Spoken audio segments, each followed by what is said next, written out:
Bismillahirrahmanirrahim. Assalamualaikum warahmatullahi wabarakatuh. Salam sejahtera untuk kita semua. Perkenalkan, saya Insinyur EN Tonadi STMT, dosen tetap program studi S1 Teknik Mesin Universitas Profesor Dr. Zaini Sarjana Hukum Bengkulu. Pada kesempatan kali ini, izinkan saya menyampaikan pernyataan diri dosen dalam rangka untuk kerja Tridharma Perguruan Tinggi PDD UKT PT, khususnya bidang pengajaran untuk sertifikasi dosen tahun 2025.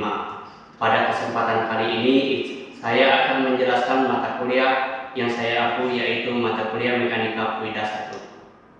Mata kuliah Mekanika Fluida 1 ini merupakan mata kuliah dasar teknik mesin sebanyak 3 SKS pada semester 3 yang wajib ditempuh oleh mahasiswa. Mata kuliah ini membahas berbagai konsep dasar mekanika fluida dan penerapannya dalam analisis sistem mekanika fluida sederhana, sehingga mahasiswa mampu dan terampil menerapkannya untuk menganalisis sistem mekanika fluida sederhana. Capaian pembelajaran lulusan atau CPL yang dititipkan pada mata kuliah ini ada 2. Yang pertama adalah CPL 1, mampu menerapkan matematika, sains, dan prinsip rekayasa untuk mengidentifikasi, merumuskan, dan menyelesaikan masalah rekayasa pada mekanikal terintegrasi. Yang CPL kedua yaitu mampu menerapkan pemikiran logis, kritis, sistematis, dan inovatif dalam konteks pengembangan atau implementasi ilmu pengetahuan dan atau teknologi sesuai dengan bidang keahliannya.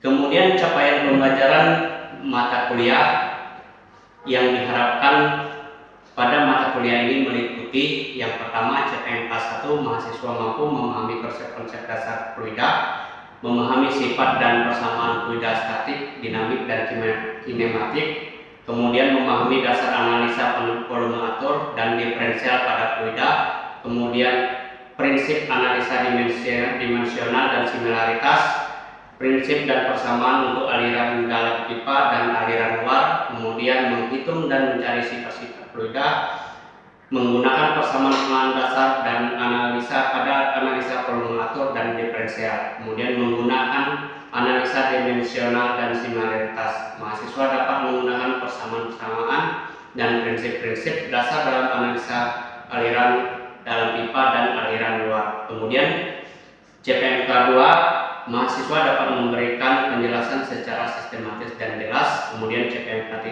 mahasiswa dapat bekerja sama dalam timnya dalam pengerjaan tugas kelompok. Kemudian mahasiswa aktif dalam bekerja sama dalam pengerjaan tugas kelompok. Selanjutnya, dalam satu semester ada 9 materi pokok yang akan disampaikan pada mata kuliah ini. Yang pertama adalah pendahuluan, konsep dan dasar fluida, kemudian statika fluida, dinamika fluida, kinematika fluida, analisa volume atur, analisis diferensial aliran fluida, analisis dimensional dan kesebangunan, kemudian aliran fluida viskus dalam pipa, dan aliran luar. 3 komponen utama dalam proses pembelajaran mata kuliah ini adalah delivery, interaction, dan assessment atau DIA.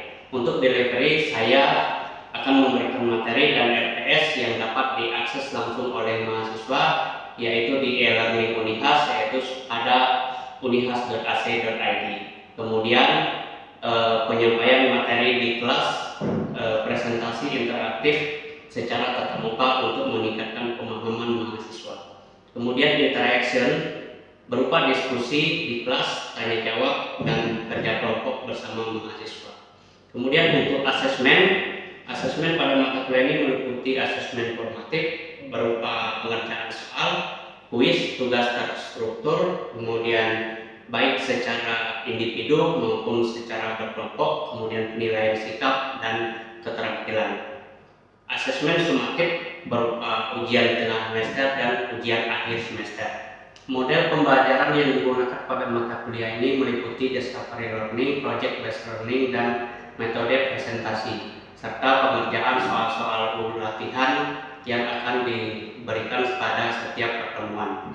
Referensi utama pada mata kuliah ini yaitu pertama ada buku framework fluid mekanik, kemudian bukunya bukunya Fox itu Introduction to Fluid Mechanics, kemudian bukunya Muson itu Fundamental of Fluid Mechanics, serta sumber-sumber lain dari jurnal-jurnal internasional bereputasi. Berikut cuplikan video pembelajaran di mata kuliah Mekanika Fluida 1 yang akan disajikan. Selamat menyaksikan. Baik, Assalamualaikum warahmatullahi wabarakatuh. Gimana? Kabarnya sehat semua? Sudah bisa ya kita mulai kuliah hari ini? Baik, ini kuliah Mekanika Fluida 1 ya, kuliah wajib dari institusi. Nah, sebelum kita mulai kuliah pada hari ini, marilah kita berdoa dulu menurut agama dan kepercayaan masing-masing. Berdoa mulai.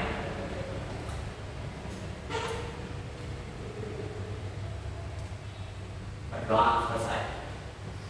Baik, sebelum kita masuk ke materi, saya akan melakukan presentasi dulu untuk kehadiran adik-adik kita semua.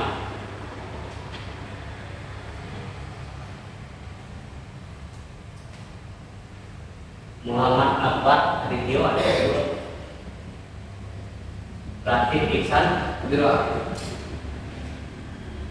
Akbar Wijaya, Muhammad Faiz Gede Widayana, Kevin Wintoro, Muhammad Ruiz Ajay, Abdul Masudi, Era Paulodri, Wahyu Nerdiansa, Ridho Andika Putra, Tio, Kurniawan Saputra,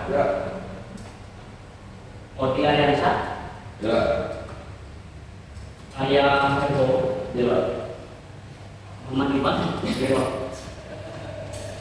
Kabita, Jimmy Ramadan, Maulana Nika, Mafda Juni, Muhammad Andre,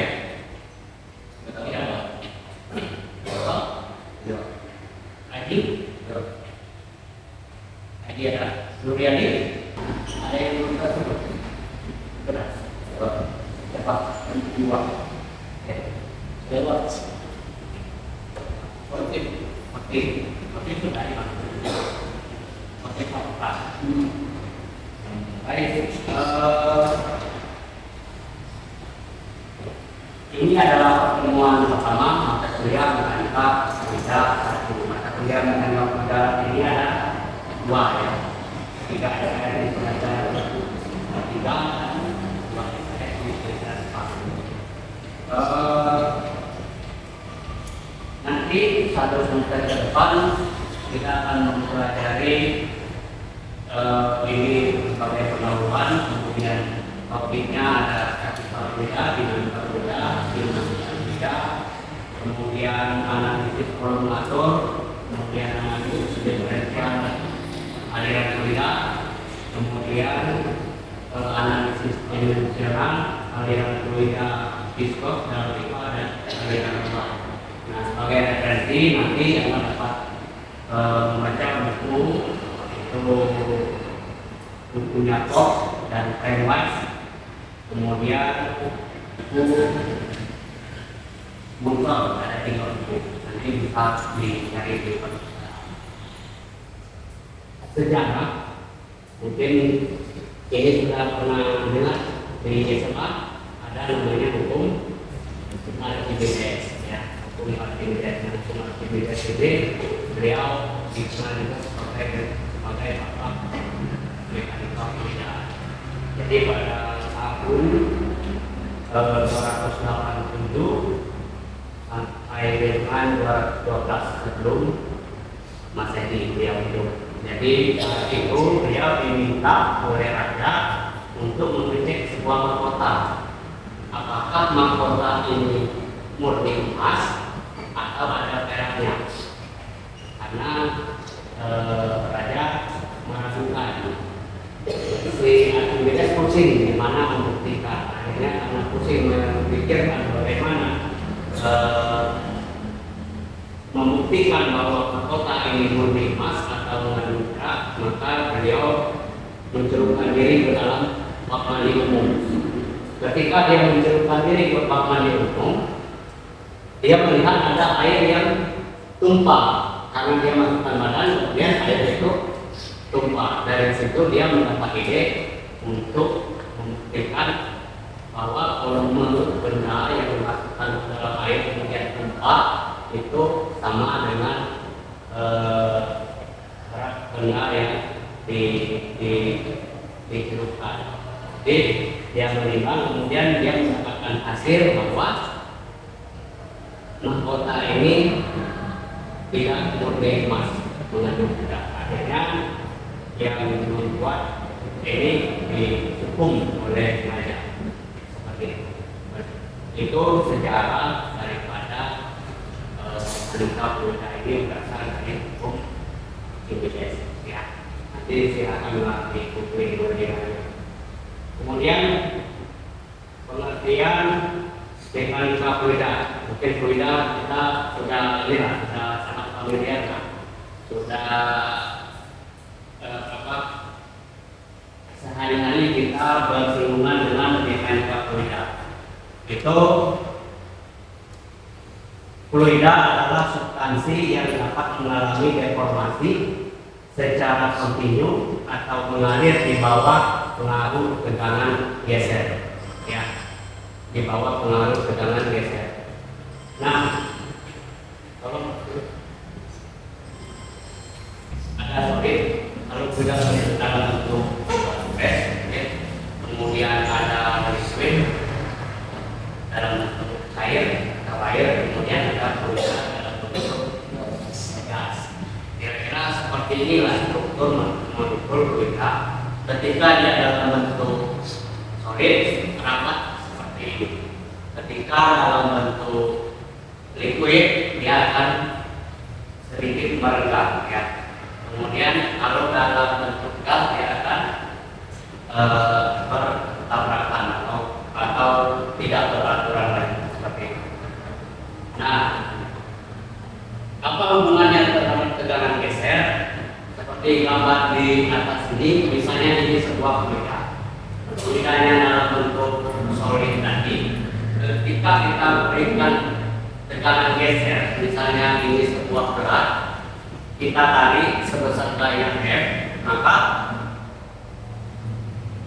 tidak terjadi tegangan geser. Tegangan gesernya itu kecil sekali, ya, karena dia berbentuk berat atau berbentuk solid. Jadi kira-kira tegangan gesernya itu dari lurus sini hanya bergeser sedikit.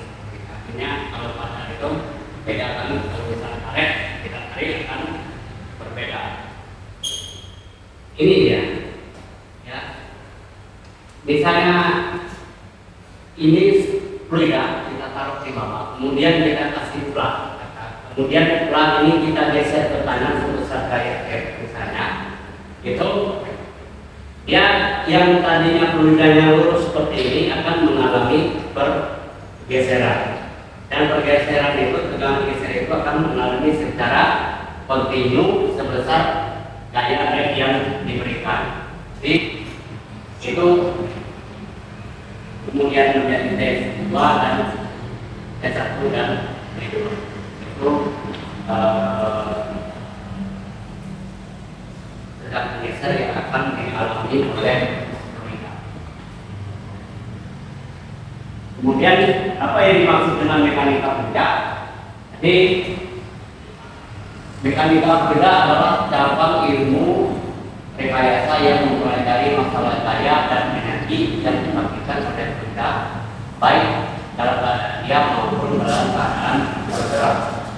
Jadi itu, jadi ada daya, ada energi di dalam fluida, baik dia dalam keadaan diam maupun dalam keadaan bergerak.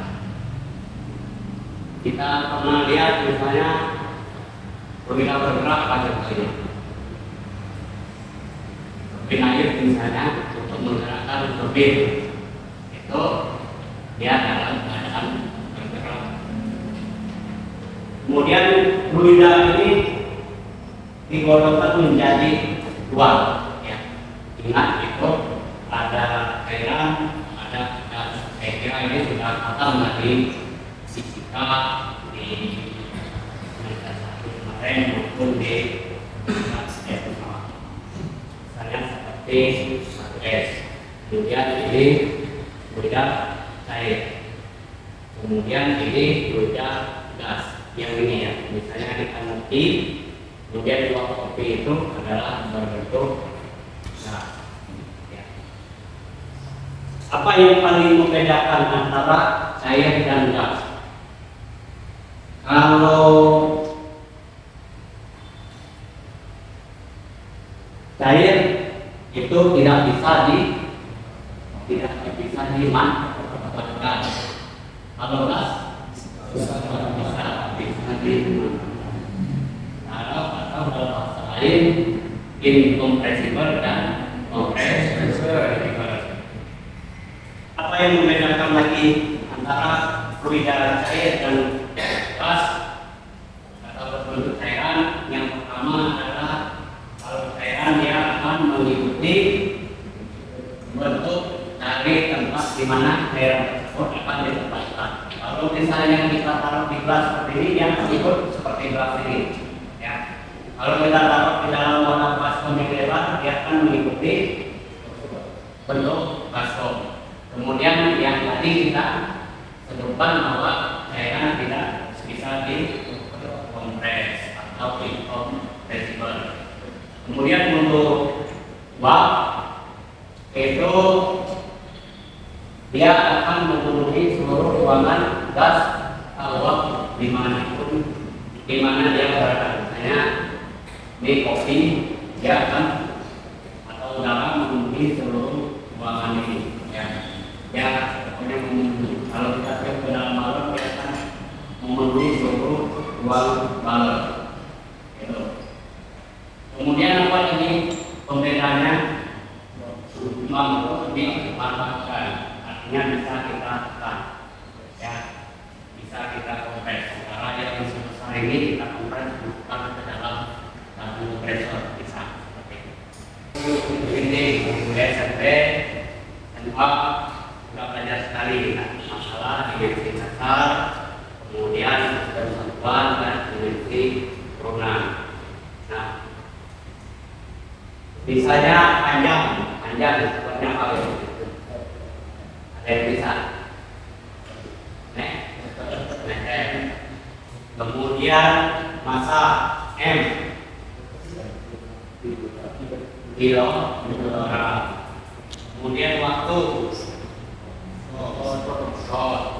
kemudian daya itu ya. Jadi ini ada dimensi dasar, ada panjang, masa, waktu, dan daya. Kemudian ada sistem English Engineering. Nah, untuk gaya dimensi sendiri ada kita kenal dengan sistem FLT dan sistem MLT. Ya, ini misalnya panjang itu L, kemudian ini kecepatan dan seterusnya.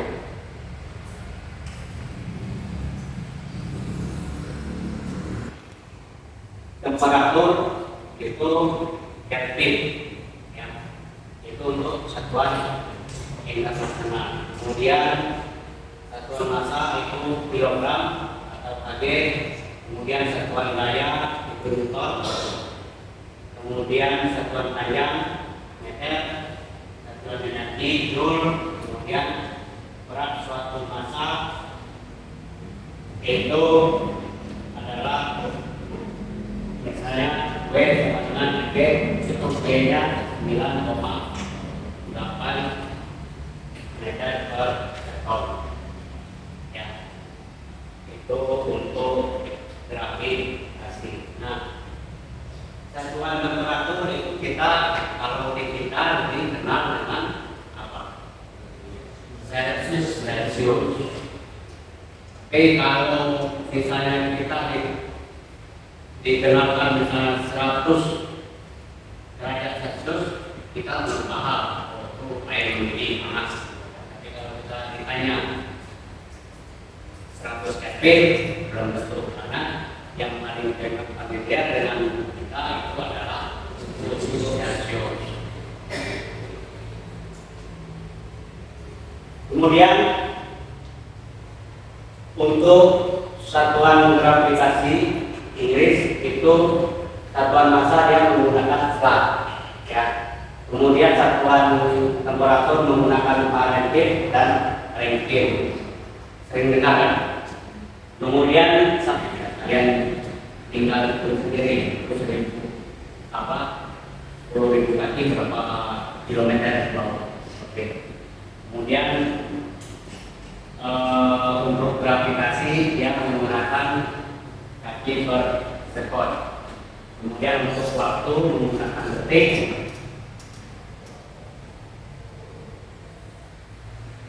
Kemudian untuk massa ini dia sesuai persetujuan internasional itu satu sak beratnya 32,17 ton. Kemudian ada sistem satuan yang ketiga itu sistem rekayasa Inggris. Satuan massa itu menggunakan ton massa atau ppm. Kemudian satuan temperatur yang menggunakan Fahrenheit dan Kelvin, waktu menggunakan detik atau kon, kemudian sekon, kemudian satuan daya menggunakan kon, kemudian satuan ketiga menggunakan kaki.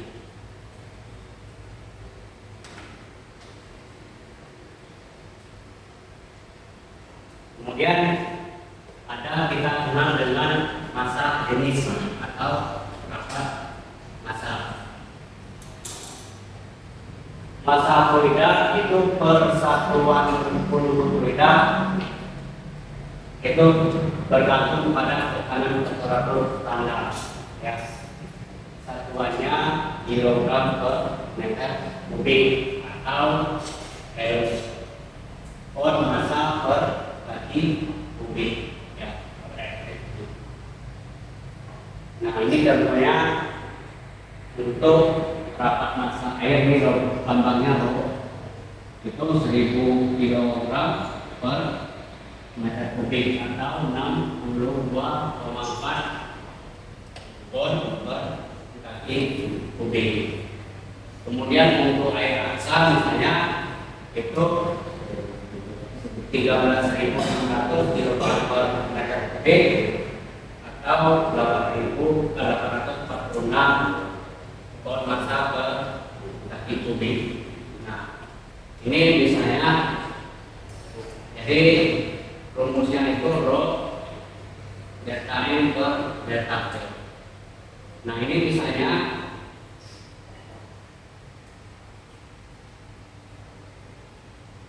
rapat massa fluida dipengaruhi oleh temperatur fluida, ya.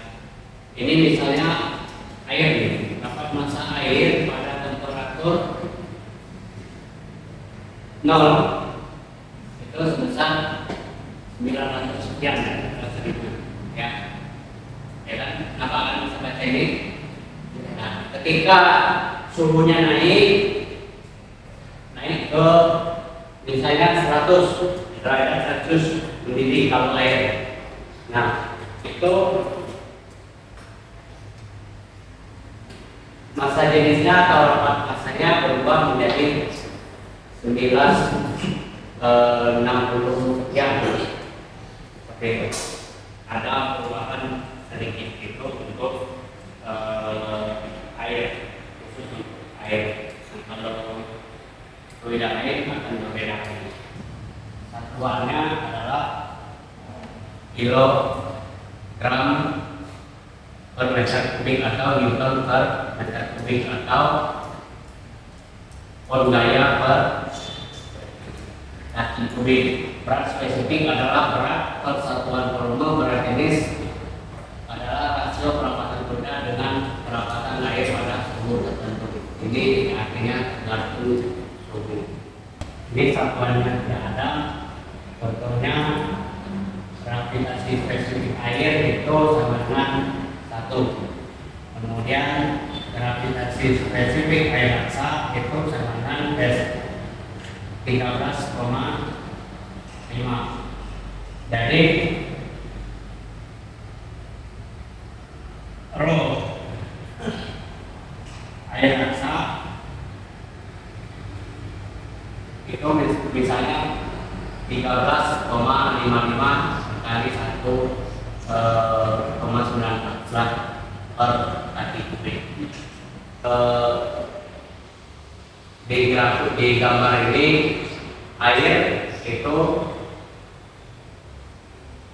besarnya sebesar 13,5 berarti spesifik, sementara air raksa itu di angka 1. Jadi 1 air raksa itu sama dengan 13,55 air ini.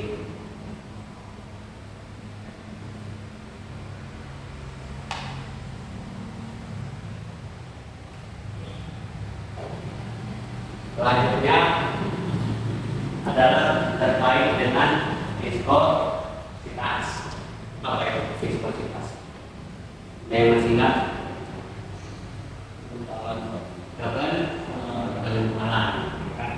Kekenalan. Jadi kalau air, oli, pengalian atau gemuk memiliki tingkat kekendalan yang berbeda. Semakin cair dia, maka tingkat aliran itu semakin keras atau lancar. Kalau semakin kental, dia akan lebih susah. Ya, itu pemahaman dasarnya seperti itu. Viskositas ini terkait dengan sifat air dari suatu fluida. Jadi air dan rumas walaupun secara massa jenis atau sifatnya sama, tapi ketika dalam alir dia akan berbeda. Kemudian kita juga dan kita bergantung terhadap temperatur 60 derajat Celcius, 100 derajat Celcius dan 60 Fahrenheit itu akan berbeda sekali dengan air dengan yang lain misalnya seperti rumah seperti itu.